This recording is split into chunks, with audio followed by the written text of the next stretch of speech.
Full Service Radio is proudly supported and hosted by Simplecast, the easiest way for a podcast creator to publish and distribute audio on the internet. For more information, visit simplecast.com. Peace, everyone, and welcome to the Edible Activist Podcast. I'm your host, Melissa L. Jones, broadcasting live from the lobby of the Line, D.C. This podcast is where dynamic people of color in the food and agriculture space share their personal food journeys, passions, and perspectives that stem from the land, all exemplifying the spirit of activism in their own edible way. Let's get started.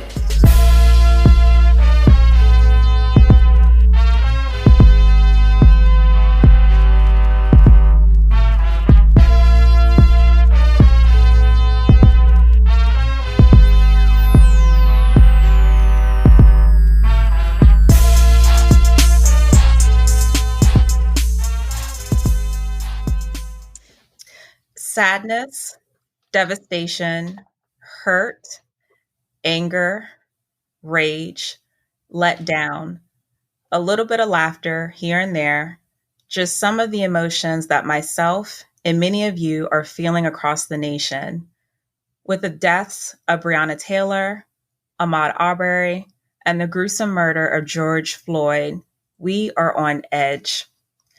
It's hard to see a silver lining when Black lives have been taken for decades with no justice served. It's hard to remain calm when you want to channel your anger at this corrupt system. It's challenging to have conversations with white people right now, if I can be brutally honest, or anyone who is out of touch with the realities of the system.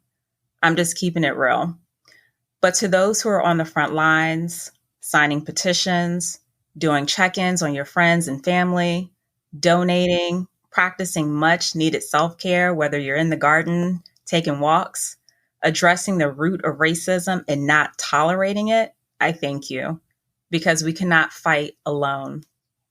Today's show is a bit different as we pivot our conversations from agriculture, but they're not far-fetched because we talk about racial equity and the unjust systems of the world on this show all the time. But we pivot to the events that are sweeping our nation. Another Black life gone at the hands of those who are supposed to protect us. For today, I'd like to welcome my guest, Martinis Jackson, a criminal defense, police misconduct, and personal injury attorney serving both Washington, D.C. and Maryland. Martinis is the founder of J Legal Services and a graduate of Howard University School of Law. His work spans from conducting criminal investigations, litigating felony cases, to serving as prosecutor in Washington, D.C. Martinis is also the author of Justice My Way, Memoirs of a Black Prosecutor. And most importantly, he's a husband and a dad. Welcome to Edible Activist, Martinis. I'm thrilled to have you. Oh, thanks for having me on this platform. Awesome. So we're just going to go ahead and jump into it. And I have to ask, as an attorney and a dad who's raising two Black phenomenal boys, how does this all make you feel right now? Man, it's really depressing. And when you see these images over and over and over again, of police or these vigilantes taking the law into their own hands. And it's crazy that you can actually see these images on TV and it just appears that there's no accountability. And you know that, on any given day, that could be you or your family member or friend or someone you care about finding themselves on the ground with the police, putting pressure on their neck, or maybe they go out for a run and people suspect that they're up to no good. And so they decide to chase them down. Or maybe the police decide to, issue or execute a no-knock warrant, and they come in your home and, start shooting. It could happen to anyone. So it's very disturbing, depressing, creates a lot of rage. And as you can see around the country, those feelings are very much shared. What conversations do you continue to have with your kids? Have those conversations changed? Do those conversations get even more difficult?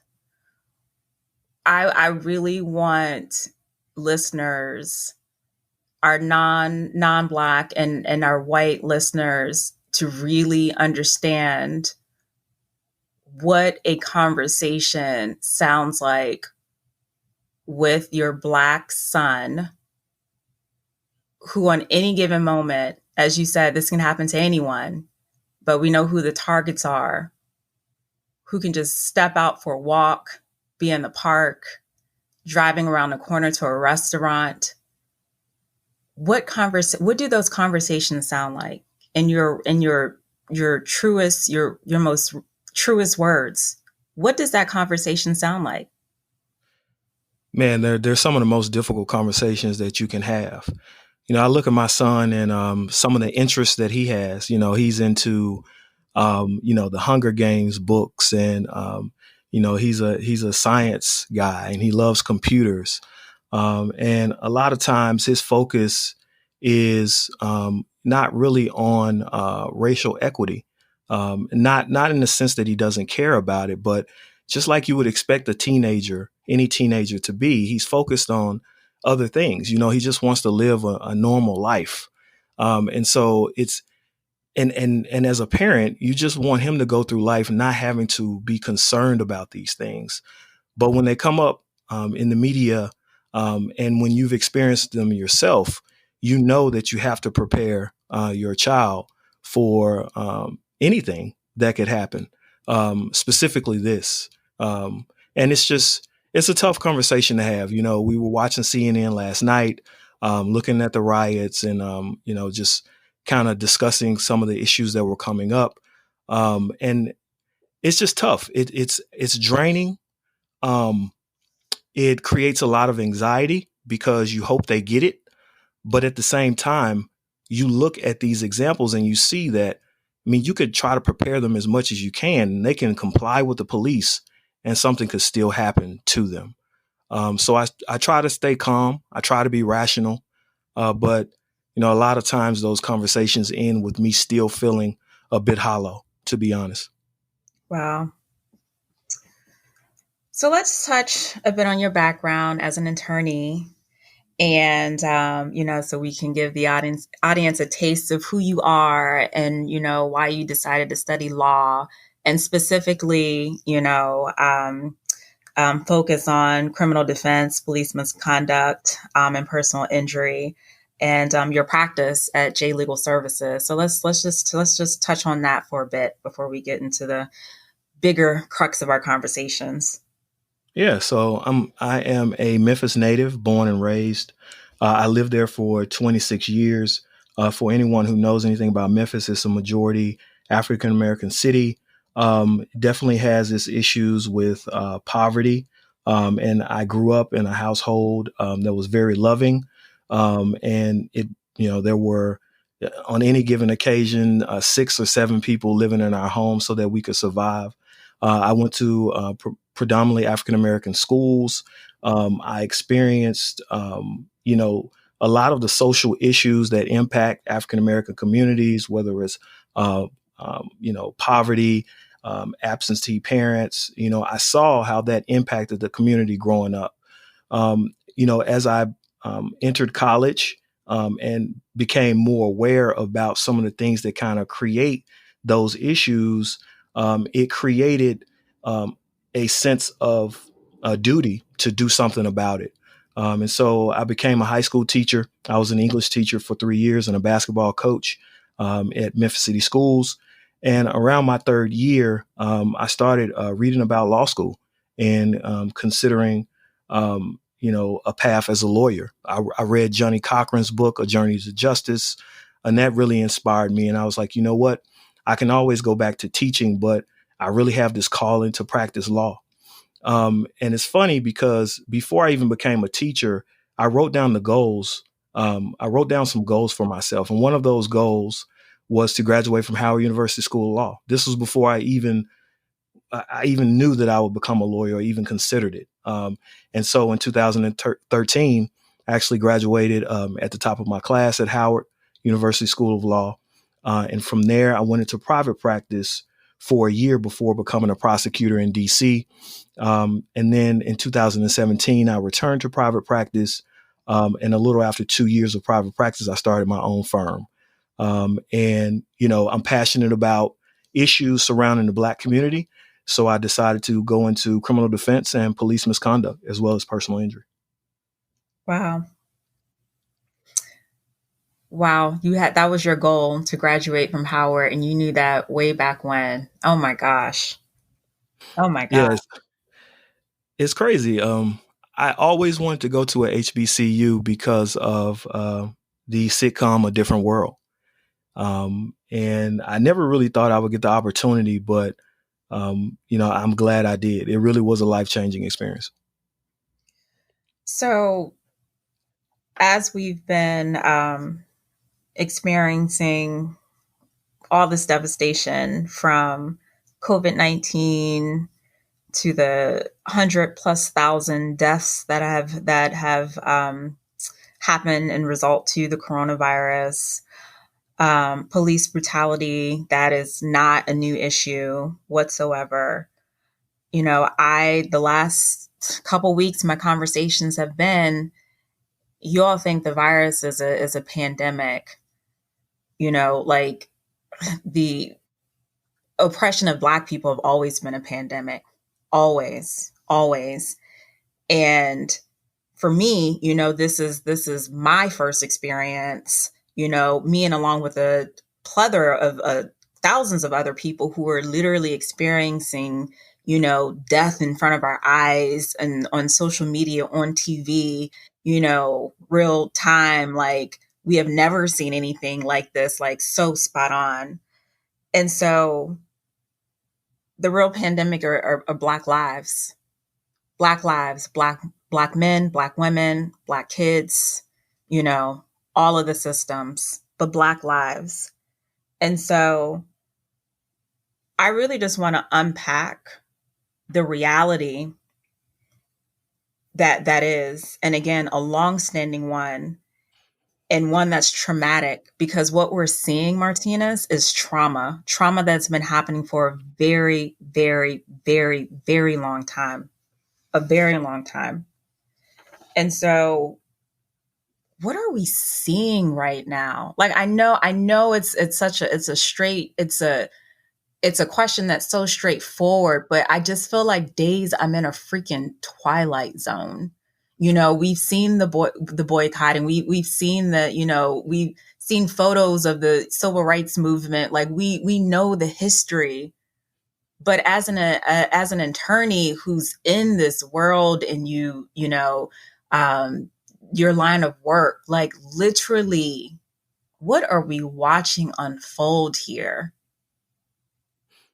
No, Melissa, you hit the nail on the head. I mean, the elephant in the room is this. Look, we live in a country that was built on genocide, hypocrisy, the exploitation of human beings for profit, and this notion that white men are superior to everyone else.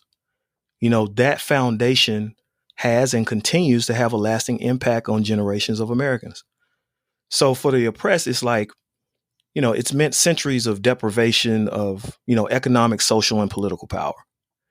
And the oppressors, it's created this distorted reality about who they are and what this country really is about. So, as you stated, we can pretty much trace state executions of Black people in this country all the way back to slavery up until now, whether it's the local police in the South who were doubling as Klan members, after Reconstruction, the federal government's COINTELPRO initiative against members of the civil rights movement, or we can just fast forward to today, the countless examples that we have of police on camera killing Black folks for no reason at all. And so the televised killing of George Floyd was pretty much the last straw in a haystack of offenses, upon Black people in this country. And, it's just been a perfect storm with this whole COVID thing. People are really fed up, and something has to change. And as an attorney, I feel like it's my duty and obligation to contribute to that change in a positive way.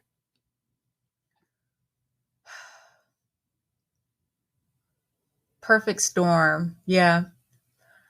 Someone said that to me yesterday, and I said, what if COVID-19 wasn't happening? What if we all had to what if life was quote unquote normal and we were all in our offices and we had to go to work? And I'm like, I hate using the word everything happens for a reason. And I'm not going to say that phrase because I feel like it's not appropriate to say right now in this context if people know what I probably mean. I'm hoping, but perfect storm, I think, pins it because Martinis, the way people are showing up, not only in this country, but everywhere else. And I had to remind, I was having a conversation yesterday and I'm like, listen, people are fed up.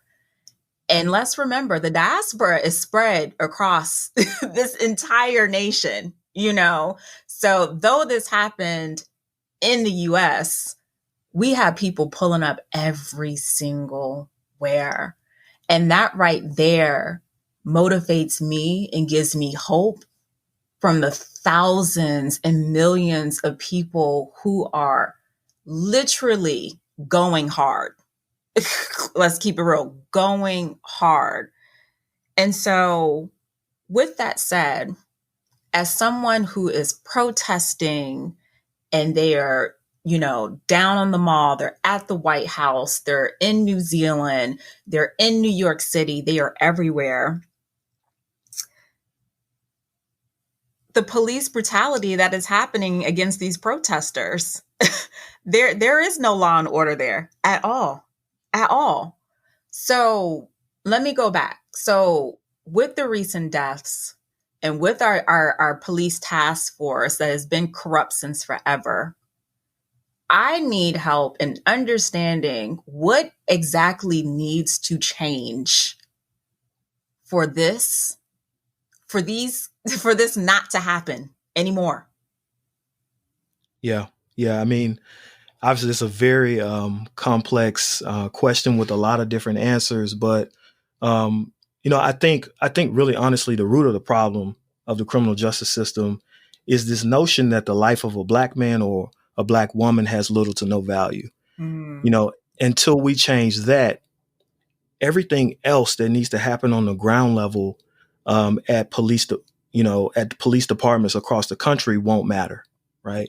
So it's this idea that comes from centuries of propaganda, false narratives about who Black people are.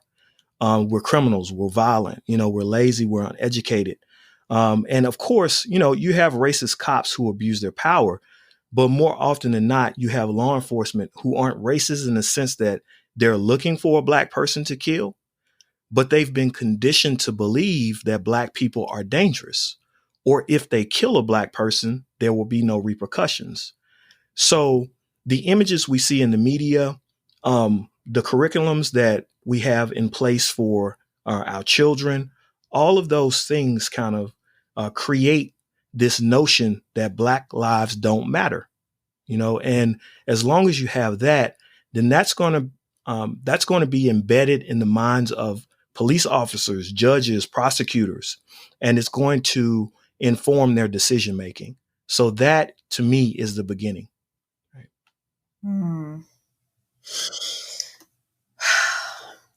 Yeah, and I agree. I totally agree. And my response is just always, we got to get these pigs out. They're pigs in a uniform. They are white supremacists in a uniform. And let's also be clear. Let's also be very, very clear. There is police brutality, police officers who are Black and brown. There have been cases of them exercising their power in the most awful way as well. Let's just also be clear about that. And that you know that, Martinis, you know that as well. Let's just be very clear. But absolutely. Okay, thank you. And just to add some more to that, more specifically, right? Aside from, changing people's perspectives about African Americans, Um, there has to be more screening for individuals with racial bias. There has to be more training on how to address it. Let's say, for instance, if you're a doctor, you have to go to school for years before you can practice. Same for most professionals. But for many police officers, all they have are a few months in an academy, probationary period, and then they're given the authority to take someone's life, right? It just doesn't make sense. And some departments don't even require a college degree. So officers need to be confronted with their own biases, and they need to be trained to de-escalate situations as opposed to creating more dangerous situations. In the George Floyd case, what he did, I don't even know if it was a misdemeanor or felony, but it certainly didn't warrant the type of force that they used against him. Right. I also think body cameras are very important tools. Think about if no one was filming what happened to George Floyd. How, Exactly. like how different that would be, and a lot of times you don't have video footage of what happens.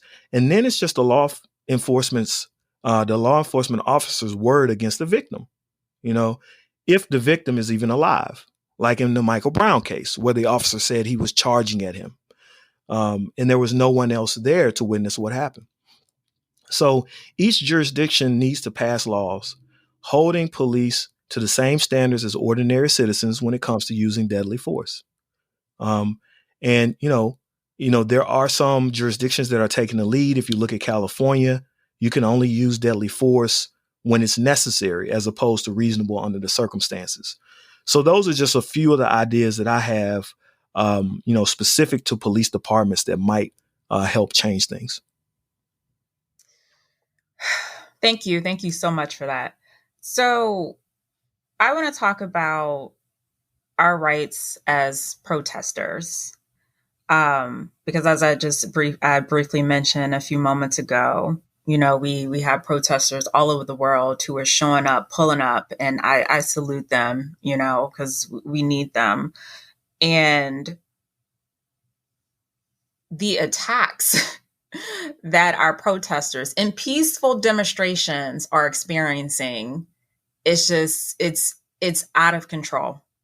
And let me be clear, I definitely acknowledge the looting that's happening, but again, my mind is past it. I'm not saying it's not important. I'm not saying that it's right. That's not what I'm saying. I'm focusing on the issue at hand.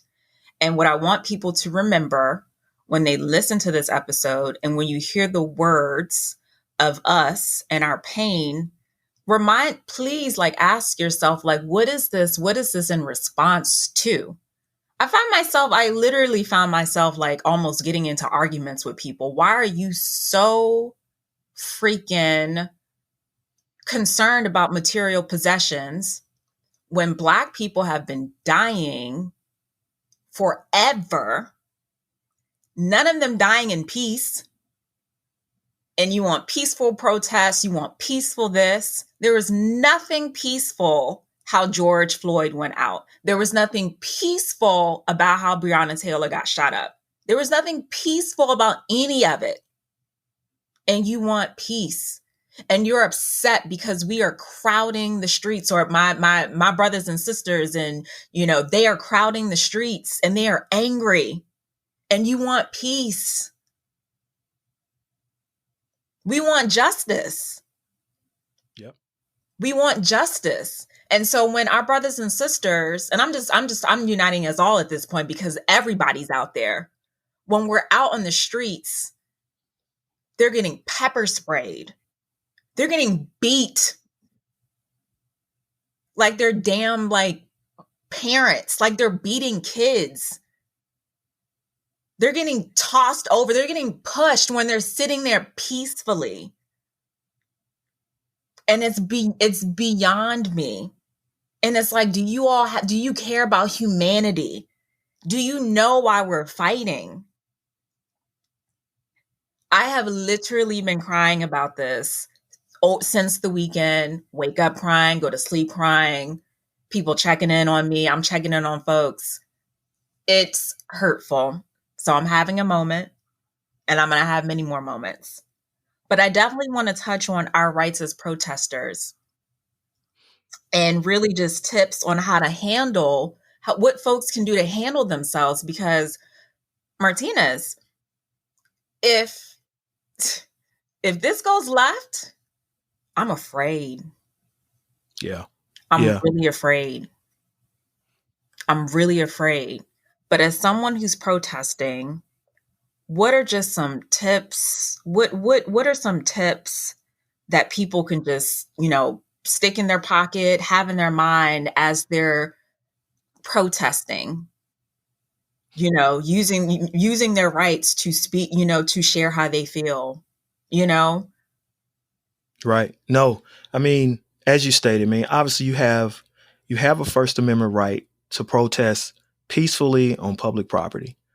Obviously everyone knows destroying property, trespassing, or inciting others to riot. Those could be misdemeanor or felony offenses, depending on the level of the conduct.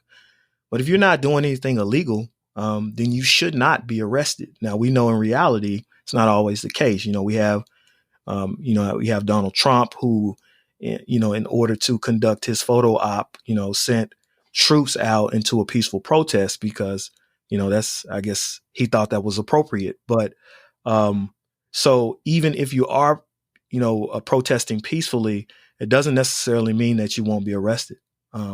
So innocent people get arrested all the time. In fact, in 2017, I was still working as a prosecutor when it was over 200 protesters who were arrested for, quote unquote, inciting a riot in DC. I arraigned almost all of them. A lot of those people were just in the wrong place at the wrong time when police started rounding people up. All of them were charged with felonies. And in the end, many of those cases were dropped. So I would say it's important to stay in groups if you can, to the extent that you can record what's happening with interactions with police. Do that if you can do it safely. Have your numbers on speed dial for your attorneys. If you have an attorney, and there are services out there if you can't afford an attorney, if you are arrested, and obviously don't commit any crimes, because if you commit a crime, then you could be arrested. But try to stay safe by staying in groups and being vigilant.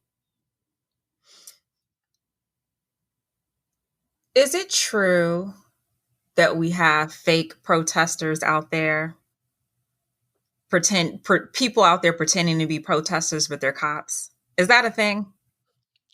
Man, it definitely seems like it is. I was looking on social media the other day. I think LeBron's Twitter posted a lady.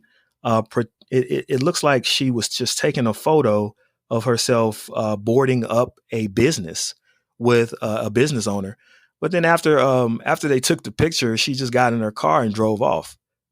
So I don't know if in that particular situation that is what was happening, but it sure appeared that way. And I've seen other social media posts similar to that. So, it's really disturbing that you have people who are, trying to capitalize on this moment and, gain notoriety or, distort the movement.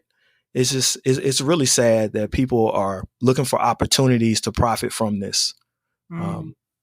I was seeing some posts as well, and I was like, what in the hell? I mean, it just puts you it's just like, is this real? Is this real? Someone literally had sent, I don't know if he sent it to me. I saw a post, and it was a guy who looked like he was in regular clothes, a t-shirt, jeans, and you could see through his shirt that there was a bulletproof vest, and they were trying to, describe the type of pants that undercover cops wear. And I was just like, geez, Louise, you just don't. And, again, I'm not saying it wasn't real. Is it real? But I'm like, Photoshop is real. You just don't know. And it wasn't a source. The photo didn't come from someone who I knew. And I mean, it's just, all of it's just disturbing. And I think, and not to put fear in anyone's heart. And I would be very honest. I'm all, y'all know I can be radical and I can just be as calm as a flower. And, I think the other thing, if I can throw a tip in there in terms of like, if you want to go and protest, like, just know where you are mentally. Right. Because we have a lot of pain, and we're real sad, and we're angry. And if you go down there with that state of mind, and I know, Martinez, you can back this up. Like, if you go down there with that state of mind, it, like, you channel that rage and that anger at an officer or someone else, like, it's a wrap. It's a wrap. And so for me personally, my sister said yesterday, like, I want to protest. I was like, I'm down. I'm down. And I had to think about it. And I was talking to my friend yesterday, and I said, listen, and she got it out before I did. She was just like, Melissa, I can't stand cops. She was like, I don't like cops.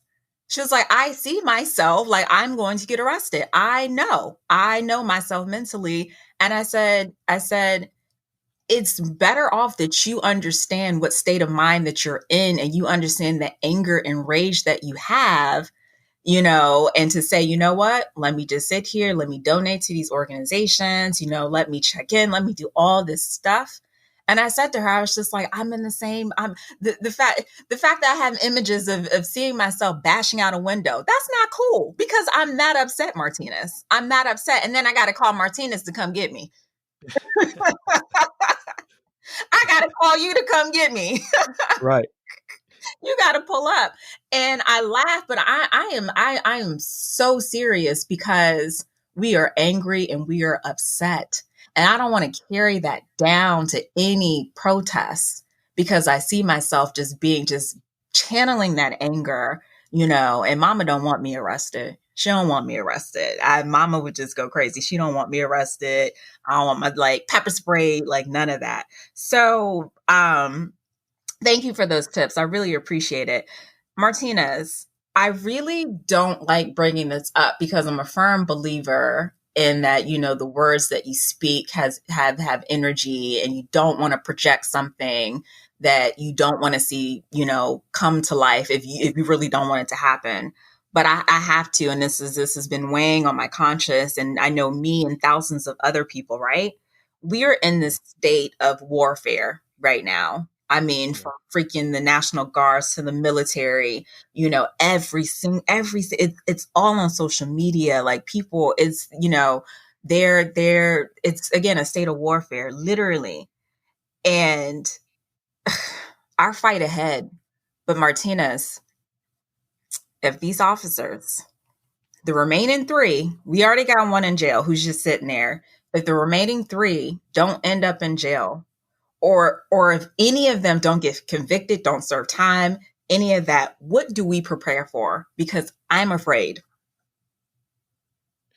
I think continued mistrust in the system.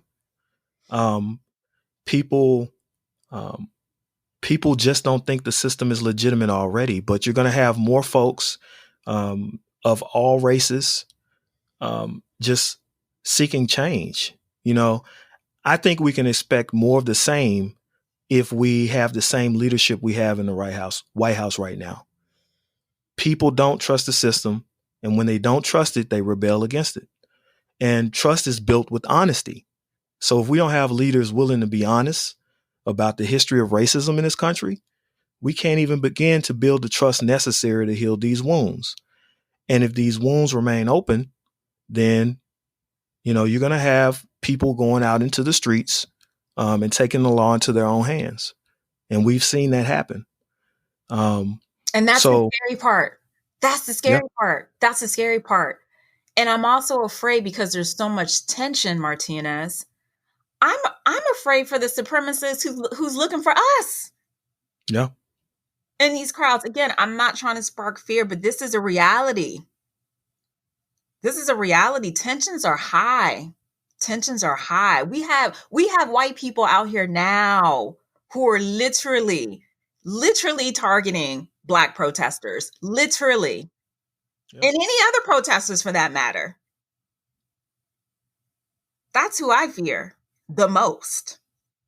Yeah.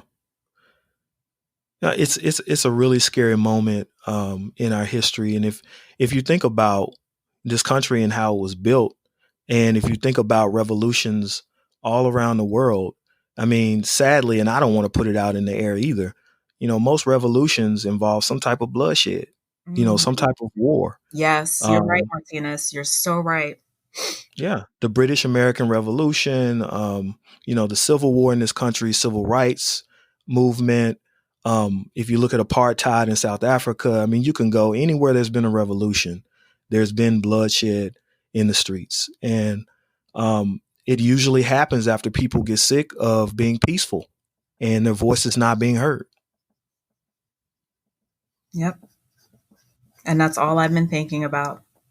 That's all I've been thinking about as of late for the last few days. That's all I've been thinking about when I'm trying to shift my thoughts and just, if I just total transparency, just literally just praying, and just shifting my thoughts. Because if let's set COVID to the side, not to discredit, because I know people who have lost families to COVID, but this is a pandemic. And if justice is not served, I see bloodshed. That's what I see. And that's what I'm afraid of, I'm totally fearful of that. But let's do this. I talked about your book earlier. I mentioned your book earlier, actually, Justice My Way, the Memoirs of a Black Prosecutor. Let's dive into that a bit. I still need to order the book. Don't charge me, okay? Don't charge me. It's on my list. I got it saved. I'm going to get it. Please do. Please, let's touch on your book and why you decided, your author. This is so freaking amazing. Black brother, top of the class, Howard School of Law. It gets no better than this, man. It gets no better than this. Let's talk about your book a bit, because I'm excited to dive in, but let's give the audience a taste of what they can expect and, why you decided to put your thoughts, into a book and your experiences. Definitely. So, as I stated before, I left the U.S. Attorney's Office in D.C. in 2017. Throughout that experience, I was thinking about how I can memorialize what I'd gone through as a prosecutor and how my thoughts had changed about the criminal justice system. So right after I left, I just started writing. I started journaling, and then I came up with an outline. And the book basically discusses some of the issues I faced as a Black male prosecutor who considers himself woke. And my goal was to help people from similar backgrounds gain insight on how the system works and some of the issues within the criminal justice system. And so I use some of the stories that I've experienced in life and some of the cases that I tried as a prosecutor to explain some of the themes that I noticed as a prosecutor, right? Some of the things that are required for you to master to become a good prosecutor, in my opinion. One is empathy. In my opinion, if you don't have any empathy for the people who you're serving and who you're prosecuting, then how can you fairly judge them if you don't understand them? So that was number one. This sense of justice, it comes from the idea of empathy, right? Because your experiences in life, what you've gone through in life, is really going to dictate how you mete out justice as a prosecutor, right? So if you don't have Black friends, or if you've never been in a Black community or know what it feels like to grow up poor, then how can you make judgment calls against people who are making decisions in their everyday lives based on those experiences, right? Mm-hmm. Then there's this concept of war. So as attorneys, especially litigators, we're taught to fight each other tooth and nail, to do whatever we need to do to, advocate for our clients. But a lot of times we get lost in the fight and we forget that the purpose of the system is to execute or administer justice. And so I bring those stories within those three themes together to explain what I mean. I thought it was a pretty good project. It's gotten some pretty good reviews on Amazon, and I'm proud of the project. I'm glad I was able to do that. If nothing else, to be able to pass down my story to my kids and their kids, and just to make my stamp on society. That's awesome. I look forward to getting it. I do. I do. That's great. That's great.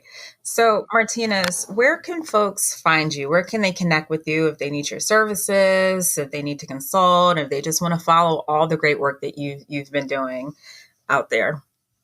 Definitely. So social media on Instagram and Facebook, it's at J Legal Services. My book, Instagram is at Justice My Way. And so if you go to those social media sites, you'll see all of my contact information where you can reach out to me. And my law firm is Jackson Legal Services, PLLC.